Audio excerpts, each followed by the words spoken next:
Welcome to the Wise and Happy Life podcast, where ancient wisdom meets modern science, and mindfulness, philosophy, and happiness practices blend with neuroscience, compassion, and common sense. Hosted by Bob Martin, meditation mentor, happiness coach, trial lawyer, and entrepreneur.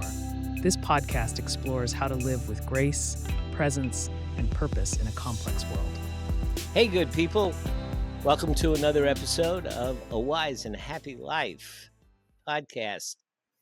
And I always like to start off with a little story that may give a little entree into what we're going to be talking about today. And I think of this old Buddhist story where the student keeps coming up to the master and he goes, breathing, breathing. You're always telling us to pay attention to the breath. Pay attention to the breath. I mean, you're always talking about the breath. I'm tired of talking about the breath. Why do you keep talking about the breath so much? So the master grabs the student's head and sticks it under the water of the fountain and holds it there for 45 seconds and picks him up and then looks at him and says, any questions? So we sure know that the breath is important when we don't have it. And today's guest, Asher Lester, can tell us about breath and breathing. This is one amazing fellow. This guy has degrees in psychology and education, 17 years of looking at behavior analysis. And then on top of it, Krav Maga, you say it Krav Maga? Krav Maga. Krav Maga, self-defense, training certification in 10 different schools of meditation and breathing. This guy's got street cred, but I'll tell you something, Asher, with everything that you've gotten, all of your certification, what really moved my heart the most was the work that you do with the VIA Institute, which at one point was called Values in Action. They made it VIA, Values in Action. And it's a great, great place. You'll tell us more about it, 24 strengths and a way to do that. And it's the work that you do with the kids and the VIA and strength training with them that really caught my heart and makes me honored to have you on the podcast. So say hi. Hey, it's such a pleasure to be here, Bob. I really appreciate the opportunity to have this chat. I'm looking forward to it. So where do we start? I mean, there's so much that we can talk about, but I guess let's just start off with you are an athlete and you're an educator. Those aren't two things that normally come together when we think of the old archetype of the teacher sitting in school. We don't always think of him as being the physical ed coach, but you cross that barrier. Tell us a little bit about how that came about. Well, this is interesting because I've never had someone call me an educator, although I have a master's degree in education with an emphasis in behavior analysis. I was an educator in a different way. I didn't teach groups of kids in a big classroom. That wasn't anything I was really interested in. I just so happened to be at a university. I was doing it took me 10 years to do a 4-year degree. I was working my way through college, right? And I happened to walk into a class one day and there was a person in front of the room giving a presentation. I was late that day. And all I heard from her was an opportunity to work with one-on-one with students on the autism spectrum. This was very young kids, as young as 2.5 up to say 5, 6, 7 years old. And that was a rare opportunity for someone who was a bachelor's level, someone working on their bachelor's degree. And it just so happened that the University of Houston, where I was attending, was a replication site for a study that was conducted at UCLA. It was one of 16 replication sites that were set up around the world to test whether a particular type of therapy would be beneficial for kids on the autism spectrum. And so it was one of those things, where you pay your money to get course credit. You do this for a year. You get a letter of recommendation to graduate school if that's what you choose to do. And so I figured I would do my time and then I would move on with life. And once I got involved in that project, that turned into an 18-and-a-half-year career in behavior analysis. And ultimately, I decided, once I left that career for Krav Maga, which those two overlapped for a period of time. So I would teach those kiddos during the day on a one-on-one basis, and then do Krav Maga at night. And then Well, let me eventually, just hold you on for a second. Let me hold you back for a second. And when you say let's do a little definitional work here. yeah, So when we say behavior analysis, what are we talking about? great question. So I was responsible ultimately before I left that place for overseeing treatment teams, who back then the job was all in home. So if you contacted us and said, "Hey, I've got a kiddo who's 6 years old, who is I think on the autism spectrum," you'd bring them in, we would assess them, we'd put a treatment plan together if we determined that they did, if they were on that spectrum, and we'd have real clarity on what were their strengths, what were their weaknesses. We're going to address those weaknesses and try to get them up to what would be considered normal, essentially on all scales of intellectual and social functioning. That would be the goal. And so I was overseeing treatment teams that would do just that. So that was the ultimate goal. If you brought a kiddo in at 4 years old, our job was to get them into first grade, and the goal would be that somebody who was observing, an outside observer, would be able to look at that classroom and not be able to pick your kid out from all the other kids in the class. That was the goal. So if I hear you right, so you're going 10 years through college, looking at what you're going to do, working your way through college. You walk in late, synchronistically, something is happening in the classroom, and Yep. you go, I don't really think that that's the big thing for me, but I'll just do this I'm going to get some benefit out of it. Yep. And bam, wham, you start working in something that gratifies you and lasts for 17 and a half years. Cool. Yeah, that's right. Yeah, very cool. Hmm. Yeah, and I love the way that you put all that together. It's absolutely true. It became a passion that I was not anticipating. I knew that I wanted to work with kids for a whole list of reasons, but uh, I didn't expect it to be an 18 and a half year career. That's for sure. Mm-hmm. So now let's go to the next definition, Krav Maga Yeah. definition.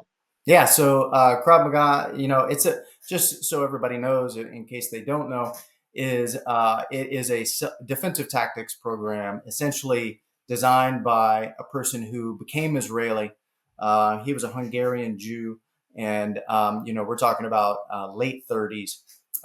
He put together a group of people who were essentially neighborhood watch. To make sure that Jewish neighborhoods were safe at night while everybody was asleep. And he had a certain skill set, not only a physical skill set. He was a gymnast, a boxer, a wrestler, and he was very good at all of those. But mentally, he was just a very sharp person who thought of he was. Let me just say, he was a tactical genius. Right, that's Mm-hmm. the best way to put it. He was a tactical Well, genius. now I just want you to know that I'm Hungarian, so I absolutely have to agree that he must have been a genius. That's fair. That's fair. So his name was Emi Lichtenfeld, tactical genius. His reputation preceded him when it came to the formation of the state of Israel. So by the time they were forming that state, he was invited to Israel, essentially to become a citizen and to be the person who was responsible for the defensive tactics program for their military. And so that's what he did, essentially, until the day he died. And it was in 1981 that Krav Maga was brought to the United States. It was initially taught to law enforcement primarily. Over the course of time, it was modified for civilian use. And then I just happened upon, it was just another one of those moments of luck. I happened upon one of the first licensees outside of Los Angeles, California, which is where it was based in the United States. And so my chief instructor, CJ Kirk in Houston, was one of the first people allowed to teach Krav Maga outside of Los Angeles. And he had, I wouldn't even call it a school in Houston yet. Half of our classes were in a park. But I happened to see Krav in a back behind the scenes of a movie. And the moment I saw it, I said, that I want to do that. I was in class the next weekend, and that has turned into now a 20-year career. Woo. So compare that to other martial arts, and what was it that you saw that caused you to say, that's for me? Lots of martial, no art. Martial, lots of what? Lots of martial, very little to no art. Very Right. It was the reason it was different is because it looked just straightforward, to the point, get the job done with no flashiness. And I was one of those people that, I grew up, I was super little. I was 85 pounds when I went into high school. I got beat up literally 5 minutes into high school. I was beat up, and I always wanted something that to me resonated as making sense on the street. I did the obligatory 6 months Hapkido, Taekwondo, that type of thing as a kid, and it just didn't resonate with me as something that made sense to me on the street. And I was 30 years old when I finally found that thing.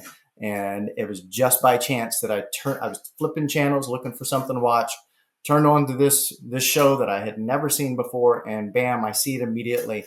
And I go, what in the world is that? And I had to watch the whole thing in hopes that I would see the credits at the end, see what the person was trained in. And it said Krav Maga. Never heard of it. Looked it up, was in class the next week, and been there since 2006 now. Wow. Wow. Wow. It is amazing how certain things come into your life and they just grab you and take you, and it changed your entire course Yeah, of living. it is I, absolutely. sometimes, I mean, I don't want to go too far off on a tangent, but sometimes I have a question in my mind. I wonder if things are simply coincidental. Mm-hmm. In other words, they are coincidence. They happen at the same time, and Mm-hmm. there's nothing more to it than that. Or whether there's some kind of synchronicity, whether there's some kind of glue that keeps the world, creates the world together, and brings those things that you need to find about. What do you think? Is it coincidence or is it synchronous? I don't really know, but all I can say is that I've had lots of these moments in my life, and I feel like Hmm. there's just these opportunities that arise, and you can see the value in them or not, and you can latch onto them or not. And I think a lot of times we miss those opportunities that can be quite life changing for a whole list Hmm. of reasons. But I think for most people, a lot of things are really hard. Something like Krav Maga is hard. And what I notice is, just like anything, the vast majority of the population that gets involved in something like that, it's not just Krav Maga, it's anything physically related. But if you just look at martial arts in general, Krav Maga, Jiu Jitsu, Judo, boxing, whatever it may be, the average person walks through the door and they're gone in 6 months, right? And what I love to remember is, there's something that they say in the addiction recovery space where they talk about don't leave before the miracle happens. Most people Right. leave before the miracle happens, right? Before they really start to feel like something becomes second nature and it's really a part of them. They leave before that Hmm. happens, and Uh-huh. they miss the gift. They And missed the gift. what I found is that the gift is there, and it's way out there for a reason. It seems to be for a reason that gift is way out there, and it's only available to a very short a portion of the population, and it's that population who is willing to really find the grit to stick with something long enough, and then the magic starts to happen, right? Hmm. There's And I think that sometimes it simply may be that people don't understand the process. Mhm, You know, you you hear the phrase "trust the process," mhm, but it's one thing to hear the phrase and go, "Yeah, yeah, trust the process," but to really trust the process yeah, is another level of things. And so, I mean, you're a meditator, so of course you know about neural pathways. mhm, And when I teach meditation, I always try to help my students understand that every time they repeat an action, Mm. that it's forming a thicker neural pathway, Mm-hmm. and that thin neural pathways feel subjectively, they feel like, oh, I don't like that. That's hard for me to do. I'm not good at math. Yes. But a thicker neural pathway feels like, oh, I can do that. I'm good at crossword puzzles. Mm-hmm. And you have to do it, and do it repetitively, until your neural pathways are built up to the point where the subjective experience Mm-hmm. changes. And as you say, so many folks, they stop just before it's going to happen. Mm-hmm. I'm sorry, but it's kind of funny. It's always like if you're looking for something and you feel like you're lost, Mm. and some people give up, and if they had gone one more block, they would have found what they were looking for, but they give up Exactly. right before. Yeah. That's right. That's true. Happens so Yeah. often. But you did not. You I did did not. not. You kept going. Yeah, I'm real stubborn in that way. What I'm seeing in my life at this stage in my life, people often tell me, why do you do those things? It seems crazy, and Well, you're more than stubborn. You're nuts. I mean, yeah. tell me about the Bataan Death March. You want to talk about, like, wow. Yeah, that came along because, well, my brother at the time was in the military. He did 20 years in the Army, and I did it partly to honor him. He invited me initially to do that. That's the first time. That's the way I heard about it, and so I did it partly to honor him, but also to try something difficult, right? And it was beyond difficult. And What is it? well, so the Bataan Memorial Death March, it's a marathon distance, so 26.2 miles, carrying weight on your back. It was invariably 50 pounds that we carried on our back, and they weigh it when you get there. They weigh it at the end, so you know how much you were carrying, which is always interesting. You always try to pack it right below, because what's going to happen is you're going to have all this sweat and everything else that gets in it. And by the time we were done, every time it was over 50 pounds that we were carrying with water and everything else involved. And it's mountainous and desert terrain. It's in White Sands, New Mexico. And what it does is it memorializes those men who were taken hostage during World War II on the Philippines and on the Philippine Islands. And ultimately, when the Japanese took over the Philippine Islands, they took all of these men who were not anticipating everything that was going on. A lot of times, a lot of those men were just wearing shorts when the Japanese showed up, and they had nothing. They weren't wearing shoes, nothing. The Japanese marched them. And the Japanese were known for being very harsh when it came to people that they took as prisoner of war. And so they marched these men. I don't remember the exact distance, but it was a very long distance without food and water. If they tried to get out of the line to go get water because they were so desperate, they would be shot on the spot. And what's so amazing about this particular event, the Bataan Memorial Death March that they do every year at the White Sands Missile Range on base, is that they do such a great job. It gives me chills just talking about it. They do such a great job honoring these men who went through this. And I keep saying men because it was only men at the time who went through this process. And so they bring some of the survivors, and those survivors are at the starting line. And it can take 2 hours to get past the starting line and get the thing going, because everybody's shaking the hands of these men who are still survivors of that event. So it's just so respectful and so honorful of them. And then you have them as at the starting line. You shake their hand. What are you going to quit along the way? You're going to carry your 50 pounds, and you're going to do the best that you can to get through that.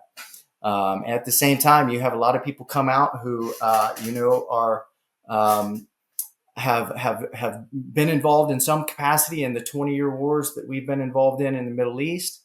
And you have a soldier, modern day soldier, walk past you and he's got one leg and he's winning. He's beating you on this trail, right? And that's just beautiful to watch. So there's just so many aspects of that particular event that are amazing.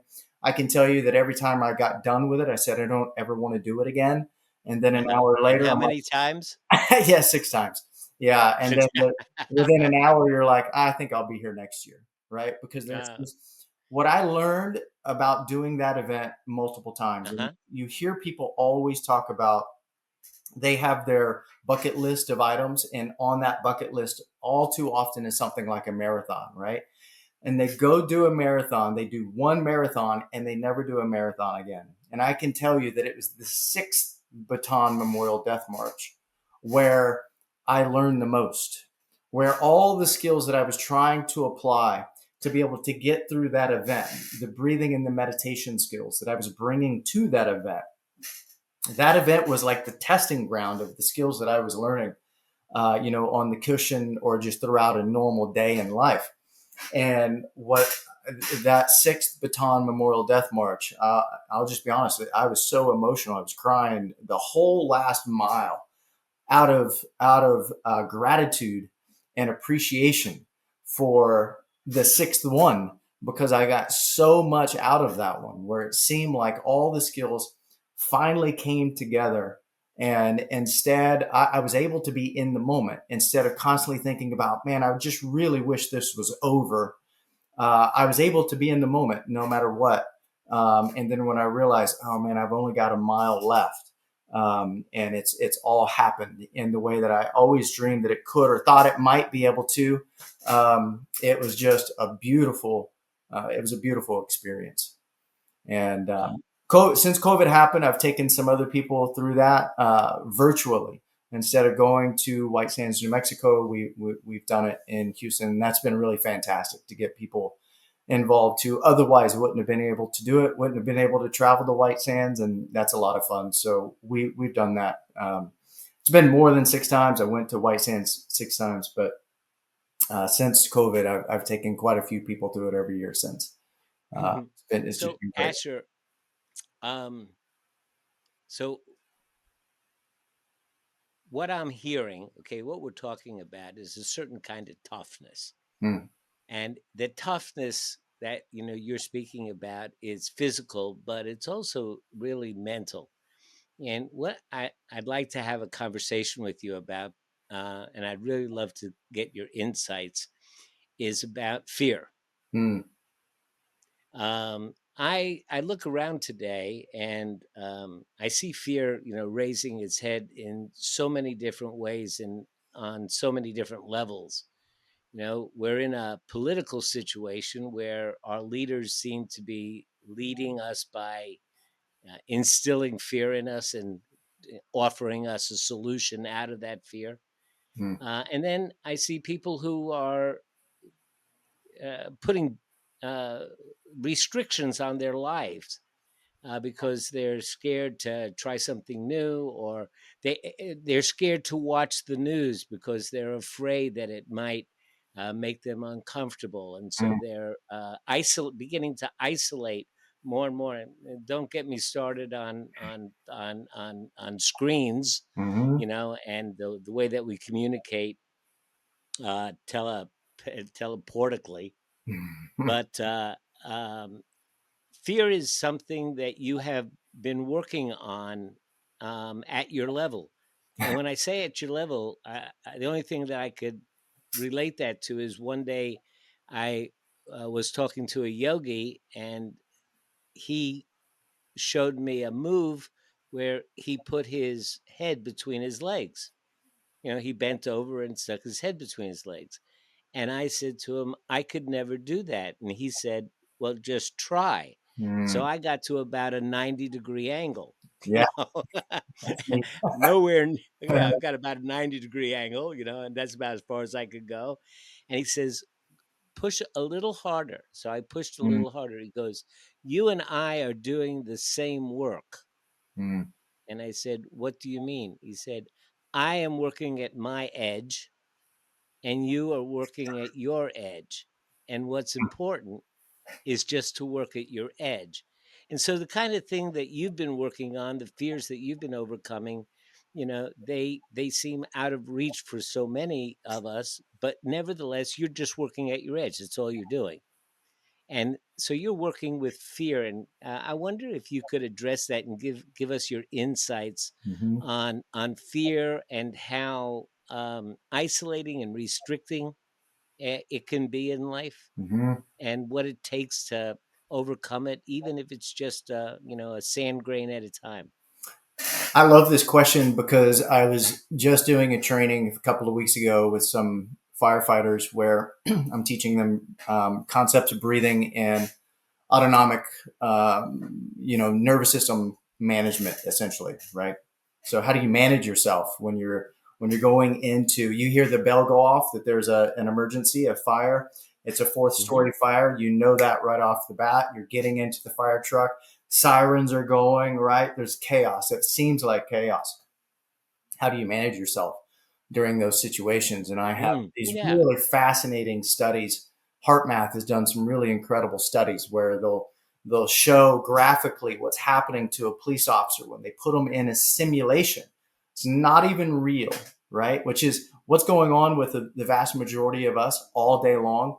We simulate stuff in our minds, right? We're simulating the next 10 minutes, 30 Right. minutes, day, 10 days, weeks, years. And interestingly, that simulation that we put on in our minds isn't real, right? It never comes true. Now, the simulation the police officer was going through was very much true, only no one was going to get hurt. It was a simulation to make sure no one got hurt, but it was to see what happens to the officer's nervous system, meaning what's happening to his heart rate.